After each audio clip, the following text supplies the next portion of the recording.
할렐루야, 날마다 새벽 만나로 여러분을 찾아가는 만나교회 김태광 목사입니다.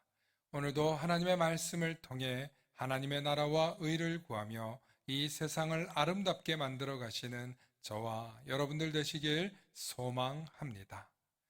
오늘 우리에게 주시는 말씀은 히브리서 12장 1절로부터 2절의 말씀입니다. 이러므로 우리에게 구름같이 둘러싼 허다한 증인들이 있으니 모든 무거운 것과 얽매이기 쉬운 죄를 벗어버리고 인내로써 우리 앞에 당한 경주를 하며 믿음의 주여 또 온전하게 하시는 이인 예수를 바라보자. 그는 그 앞에 있는 기쁨을 위하여 십자가를 참으사 부끄러움을 개의치 아니하시더니 하나님 보좌 우편에 앉으셨느니라. 아멘.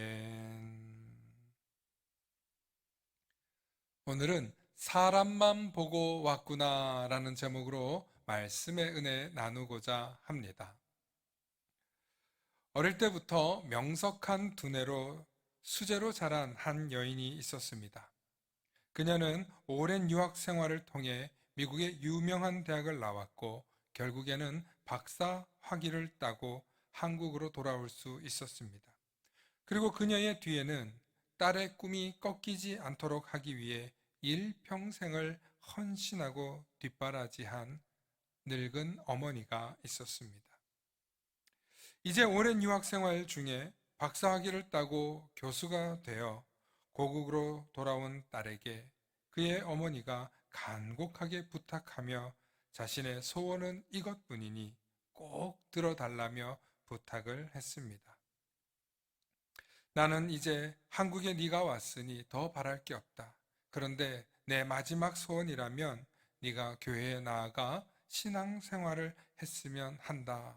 내 소원은 이것뿐이니 꼭 들어주길 바란다고 늙은 어머니가 딸에게 주말에 시간을 내어 교회에 가자고 부탁을 했습니다. 어머니의 간절한 부탁에 딸은 내키진 않았지만 교회에 나아가 신앙생활을 하기로 결심했습니다. 그런데 교회에 나간 지 2주 만에 더 이상 교회에 나가지 않겠다고 딸이 선언한 것입니다. 그리고 도리어 이젠 어머니도 말도 안 되는 그런 교회에 더 이상 다니지 말라며 언성을 높였습니다. 깜짝 놀란 어머니가 딸에게 물었습니다. 얘, 도대체 왜 그러니? 무슨 일이니? 하고 물었더니 딸이 자초지종을 설명하는데 아직도 화가 풀리지 않았습니다. 아니, 어떤 성도가 몰래 찾아와 불법적으로 자녀의 대학 입학을 청탁하기도 하고 또 어떤 성도는 이런저런 소문이 무성하던데 왜 저런 인간들이 교회에 나가냐며 분통을 터뜨리는 것이었습니다. 이 말을 들은 어머니는 담담한 표정을 지으며 조용히 한마디를 건넸습니다. 나는 평생 교회를 다니면서 예수님만 보였는데 너는 딱 2주 가놓고 사람만 보고 왔구나 하며 어머니가 말씀하였습니다. 순간 딸은 그 명석한 머리로도 자신의 어머니께 아무런 대답도 하지 못했습니다. 그래, 교회는 사람을 보러 가는 게 아니라 예수님을 보고 예배를 드리러 가는 곳이었지. 어머니의 깊은 통찰에 딸은 머리를 크게 얻어맞은 듯 멍했습니다. 그리고 그 이후에 다시 교회에 나아가 말씀을 듣고 예수님을 바라보자 더 이상 사람들의 부족한 모습이 보이지 않게 되었더라는 간증입니다. 사랑하고 사랑하는 우리 성도님들, 교회는 사람을 보러 가는 곳이 결코 아닙니다. 심지어 목사를 보러 가는 곳도 아닙니다. 물론 말씀이 중요하기 때문에 목사님의 설교와 가르침은 정말 중요합니다. 하지만 이미 한번 정해 놓은 신앙생활은 주님을 바라보면서 가야 합니다. 사람을 보고 시험에 들지 않도록 우리는 항상 예수님만 바라보아야 하는 것입니다. 오늘 우리가 읽은 히브리서 성경은 믿음의 주요, 온전하게 하시는 이인 예수를 바라보자는 말씀으로 히브리서 12장이 시작되고 있습니다. 예수님은 우리 믿음의 주인이십니다. 이 말씀은 예수님이 우리의 믿음을 책임지시는 분이시며 우리 믿음의 전부이자 근원이라는 뜻입니다. 또한 우리를 온전하게 하시는 분이십니다. 그렇기 때문에 우리는 오직 예수님만 바라볼 때 흔들림 없이 우리의 구원의 길을 걸어갈 수 있는 것입니다.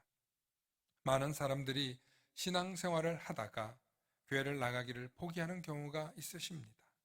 물론 말씀이 잘 들리지 않고 믿음이 생기지 않아 신앙생활을 그만두는 경우도 있겠지만 대부분 이 모양 저 모양의 사람들을 보다가 시험에 들어 포기하는 경우가 허다하더라는 것입니다. 왜 사람 때문에 시험이 들었을까요? 예수님을 제대로 바라보지 못했기 때문입니다. 우리의 신앙은 예수님을 온전히 바라보는 것에서부터 출발해야만 합니다. 혹시 신앙생활 하시면서 사람 때문에 시험에 드셨나요? 아니면 나 자신을 바라보면서 시험에 들기라도 하셨던가요? 그렇다면 잠시 멈춰서서 예수님이 어디에 계시는지 한번 찾아보시기 바랍니다. 예수님을 바라보기 위해선 반드시 예배의 자리로 나아가야 합니다. 교회로 가야만 합니다. 교회에 가서 사람을 보는 것이 아니라 말씀을 들으십시오. 말씀을 들을 때 예수님의 삶과 가르침이 들립니다. 예수님을 바라본다는 것은 말씀 속에 계신 예수님의 삶과 가르침을 본다는 뜻이기도 합니다. 오늘도 예수님을 보기 위해, 예수님을 만나기 위해 예배의 자리로 나아가시고 말씀을 들으시기로 결단하셔서 반드시 믿음이 회복되는 놀라운 은혜가 있으시길 부탁드립니다. 오늘도 예수님을 바라보셔서 끝까지 우리의 구원을 이루어 가시는 저와 여러분들 되시길 소망합니다. 이 시간에는 찬송가 324장 예수 나를 오라 하네 함께 찬양 드리시겠습니다.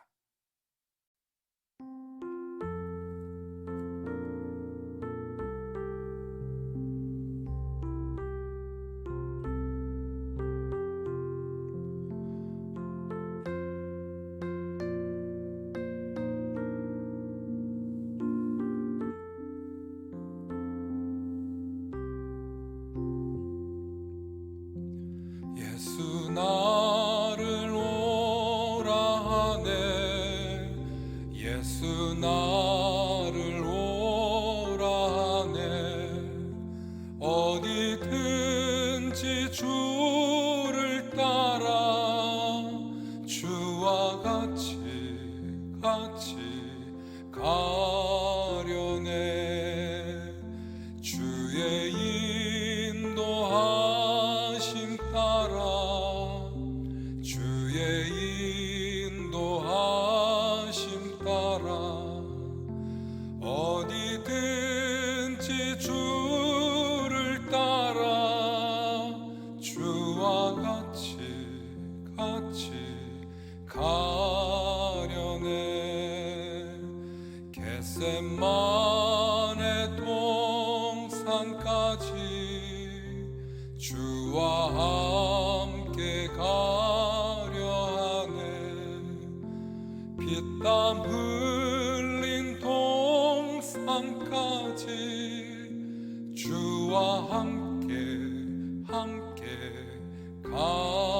가려네 주의 인도하심 따라 주의 인도하심 따라 어디든지 주를 따라 주와 같이 가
함께 가시네.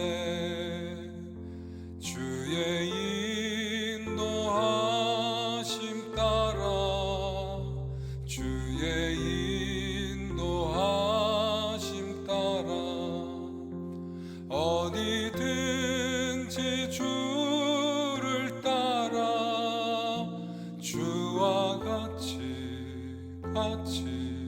가려네.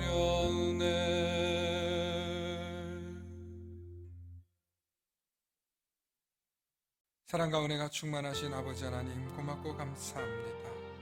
우리는 날마다 믿음의 주여 온전케 하시는 이인 예수님을 바라보아야 함에도 불구하고 언제나 사람을 보게 되고 사람의 소리를 듣게 되고 내 주위 사람과 주변의 환경을 보게 됩니다.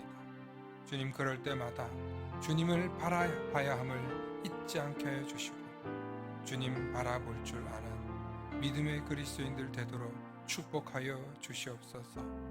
오늘도 주님께서 우리를 부르셔서 자녀 삼아 주시고 주님의 백성으로 살아갈 수 있도록 힘 주시고 지혜와 사랑과 은혜를 주심을 믿습니다. 날마다 주께서 나를 인도하여 주시고 주가 주시는 그 은혜로 살아가게 됨을 잊지 않게 하여 주셔서 날마다 예수님을 바라보는 우리 모두가 되게 하여 주시옵소서. 감사드리며 우리 주 예수 그리스도 이름 받들어 간절히 기도 올려옵나이다. 아멘.